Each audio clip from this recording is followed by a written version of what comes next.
There is a phenomenon gradually emerging in society in China's big cities. The so-called danzu in Chinese means squatting.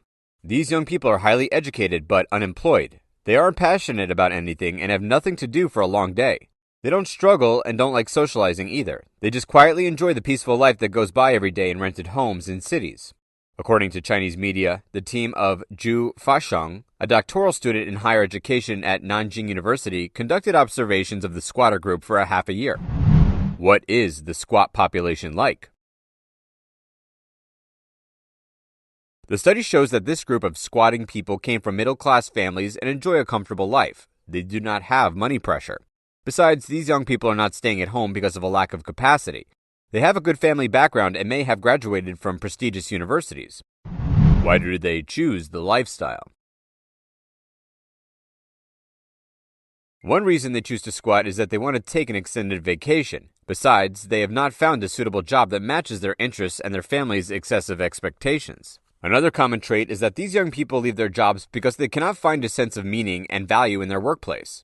They simply refuse to go to work. They feel depressed due to the endless labor hours, demanding workplace culture, and discipline. According to research, the difficult job situation during 2 years of COVID pandemic is also one of the reasons that affected the squat population and caused this group to spread into more cities. Some say they feel lonely and anxious after squatting for a long time. They also worry about explaining the do-nothing gap in the curriculum vitae to their employer. According to the expert, young people should adjust their job expectations according to their abilities, and work environment needs to help them eliminate the habit of squatting at home. In addition, communicating with relatives and friends and seeking psychological help is also important. China officials held emergency meetings with major semiconductor companies last week to evaluate the possible damage from the sweeping restrictions on chip export control from the U.S. According to Bloomberg, the Chinese agency overseeing the tech sector has summoned executives from chip firms, including Yangtze Memory, for closed-door meetings since Washington's measures were announced. Many firms at the meetings said that the U.S. bans would hit the whole chip industry. The curbs also blow China's ambitions of independence from American technology. Yangtze Memory, China's top chip producer, warned the officials that it might face a doomed future. Chinese officials offered no solutions, but noted that its domestic tech market should be prepared to provide sufficient demand for affected firms to continue their operation. Jordan Schneider, an analyst at Rhodium Group, said on his Twitter that Biden's new chip export controls are a huge blow to the CCP's science and technology ambitions. Following the ban, U.S. semiconductor suppliers started withdrawing their staff from Yangtze Memory last week. U.S. officials said the restrictions are needed to prevent China from building up its military and strengthening its surveillance network to monitor Chinese people. The New York Times said the Biden administration's export control efforts against China were no less than what the Americans had carried out against Soviet industries during the Cold War. In the latest move to further contain China's technological ambitions, the U.S. is seeking to expand new restrictions on export controls.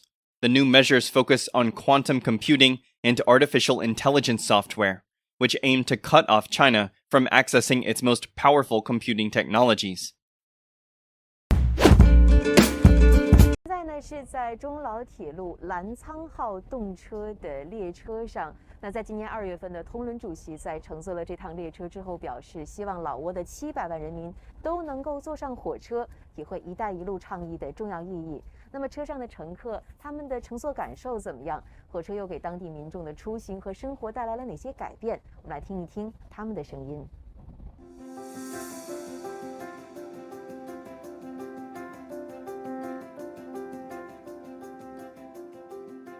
โดยแม่นเชื่อไฟข้างลำบิดรู้สึกตื่นเต้นได้ที่ได้ขี่รถไฟดีมากค่ะตื่นเต้นสนุกสนานแล้วก็ได้บรรยากาศขี่รถไฟที่ทันสมัยทันสมัยเมืองไทยยังไม่มีเลยค่ะ Where is your stop? Where are you getting off?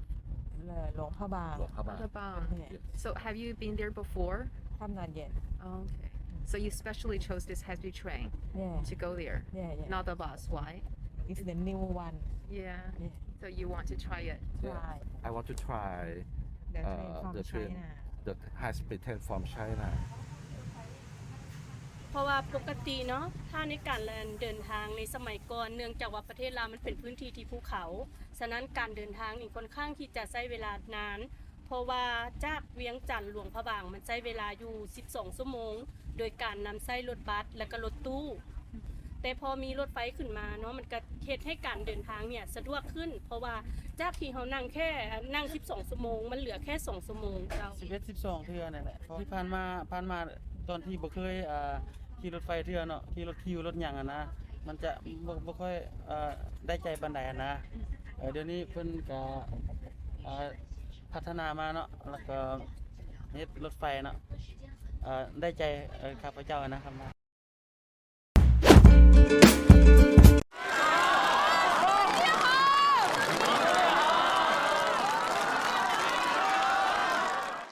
Xi Jinping, the General Secretary of the CPC Central Committee, met over 2,700 delegates, specially invited delegates, and non-voting participants of the 20th CPC National Congress.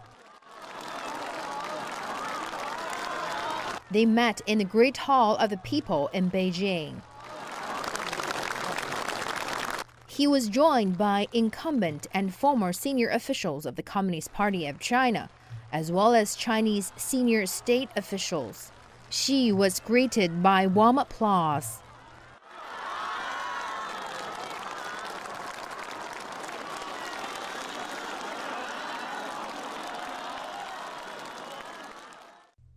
A group photo was taken to mark the event.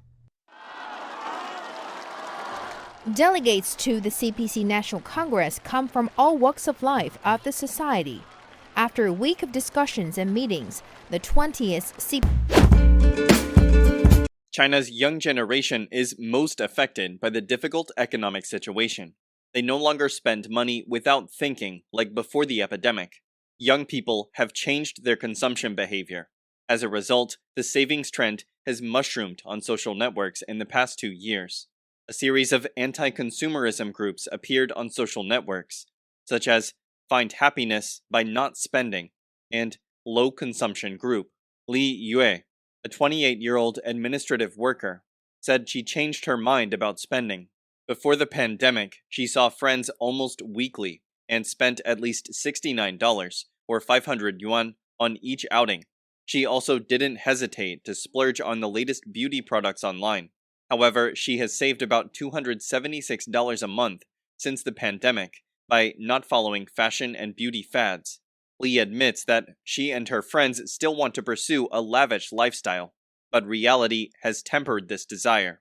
According to Fidelity International, in 2021, 18 to 34-year-olds saved 25% of their monthly salary. Analysts believe China's downbeat consumerism will slow the country's economic recovery.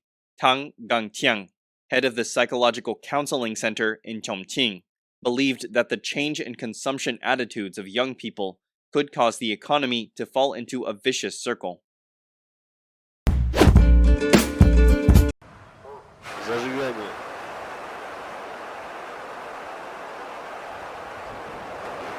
Предварительное.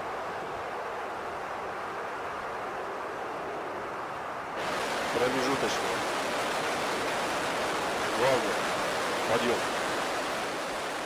Прошел контакт подъема. Двигатель центрального и боковых блоков вышел в режим плавания.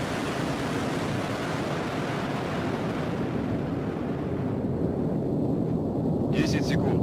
Параметры системы управления ракеты-носителя в норме. Ракеты-носителя в норме.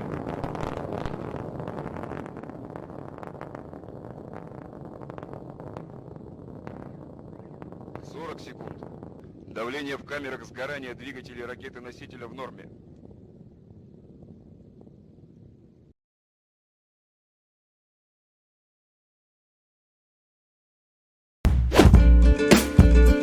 各项议程到今天已经全部完成。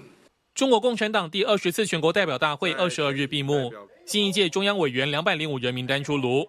现任政治局7名常委中，67岁的李克强和汪洋、72岁的栗战书以及68岁的韩正都不在名单内，说明这4人将退出中共政治局常委。习近平将提拔4名新人替补，也显示中共7上8下的不成文惯例被彻底打破。